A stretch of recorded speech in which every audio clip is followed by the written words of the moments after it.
ஹாய்ங்க. போன வீடியோலயே நாங்க வந்து எங்க போறோம் அப்படின்னு சொல்லிட்டு கெஸ் பண்ணுங்க அப்படின்னு வந்து நான் சொல்லியிருந்தேன். இந்த பிளேஸை பார்த்தாவே வந்து நெறைய பேத்துக்கு தெரிஞ்சிருக்கும். நாங்க வந்து பெல்ஜியம் தாங்க வந்திருக்கோம். ப்ருசல்ஸில் பெல்ஜியம் வந்து வந்திருக்கோம். பெல்ஜியம் வந்து பார்த்தீங்க அப்படின்னா, சாக்லேட்டுக்கு வந்து ஃபேமஸ் அப்படின்னு சொல்லிட்டு எல்லாருக்குமே தெரியும். ஆனா, அதை விட வந்துட்டு இந்த கலைநயமான பொருட்களுக்கும் பயங்கரமா ஃபேமஸ் தான் பெல்ஜியம். இங்கே வந்து ரொம்ப கம்மியான டூரிஸ்ட்டு பிளேஸஸ் தாங்க இருக்குது. அந்த கம்மியான டூரிஸ்ட் ஸ்பேஸ்லேயும் எல்லா பிளேஸுமே வந்து ரொம்ப அழகாக இருக்குது. காஸ்ட் வந்து பார்த்திங்க அப்படின்னா எல்லாமே வந்துட்டு யூரோப் கண்ட்ரி அப்படிங்கும்போது காஸ்ட் கொஞ்சம் ஹையாக தான் இருக்கும். ஆனால் வந்து எல்லா இடமுமே வந்து முக்கால்வாசி இடம் வந்து கொஞ்சம் ஃப்ரீ தான். டிக்கெட்டெல்லாம் வந்து ஃப்ரீ தான். சில இடம் மட்டும் வந்து டிக்கெட் காஸ்ட் வந்து இருந்துச்சுங்க. இது வந்து எல்லாமே நாங்கள் பார்த்து முடிச்சுட்டு அப்படியே வந்து ஒரு பார்க்குக்கு வந்தோம். இது வந்து பார்க்கு தான். மெயின் ஸ்டேஷன்லேருந்து நடந்து போகிறக்கே ரொம்ப தூரம். அப்புறம் அதை முடிச்சுட்டு நாங்கள் வந்து சரி சென்ட்ரல் போகலாம் அப்படின்னு வந்தப்போ ஒரு கடை வந்து பார்த்துருந்தாங்க. நான் வெளியிலேருந்து தான் வீடியோ எடுத்தேன்.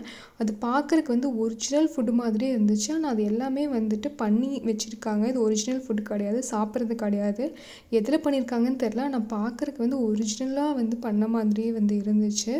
அது அப்படியே கொஞ்ச நேரம் வந்து நாங்கள் வீடியோ எடுத்துகிட்டு அப்படியே சென்ட்ரலில் சுற்றி பார்க்கலாம் அப்படின்னு சொல்லிட்டு நாங்கள் வந்து போனோம். நீங்கள் வந்து பெல்ஜியம் வரீங்க அப்படின்னா நீங்கள் வந்து ஒரு 3 டேஸ் ஸ்பெண்ட் பண்ணலாங்க. அதுக்கு மேலே வந்துட்டு பெல்ஜியமில் வந்து பார்க்குறக்கு ஒன்றும் இல்லை. அப்புறம் வந்து பெல்ஜியம் வந்துட்டு இந்த வேஃபில் சாப்பிட்லேன்னா எப்படி?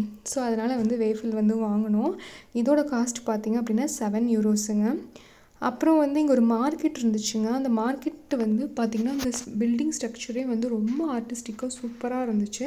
2 சைடுமே வந்து கடை தான். நம்ம உள்ளே வந்துட்டு நம்ம மால் மாதிரியும் இல்லை, ஆனால் வந்து ரொம்ப அழகாக இருந்துச்சு.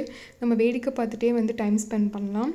அங்கே வந்து பார்த்திங்க அப்படின்னா நிறைய ஷாப்ஸ் இருந்துச்சுங்க. டாய்ஸு, அதுக்கப்புறம் வந்து சாக்லேட்டு. பெல்ஜியம்னாலே சாக்லேட் தான். விதவிதமாக சாக்லேட்டு, விதவிதமாக வந்துட்டு பொம்மையெல்லாம் வச்சுருந்தாங்க. ஆனால் இதெல்லாமே பயங்கர காஸ்ட்லி.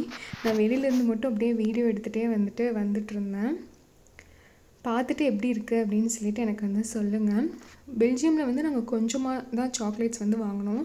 ஏன்னா நாங்கள் பெல்ஜியம்லேருந்து அடுத்த 2 கண்ட்ரி போகிறனால அதை வச்சுட்ருந்தோம் அப்படின்னா உருகிரும் அப்படின்னு சொல்லிட்டு நாங்கள் அளவாக தான் வந்து சாக்லேட்ஸ் வந்து வாங்கினோம்.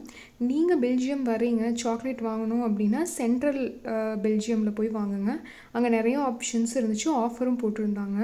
இங்கே பாருங்கள், இவர் யாருன்னு தெரியல, ஆனால் ஃபுல்லாக சாக்லேட்டில் தான் வந்து இவரை வந்து பண்ணி வச்சுருந்தாங்க.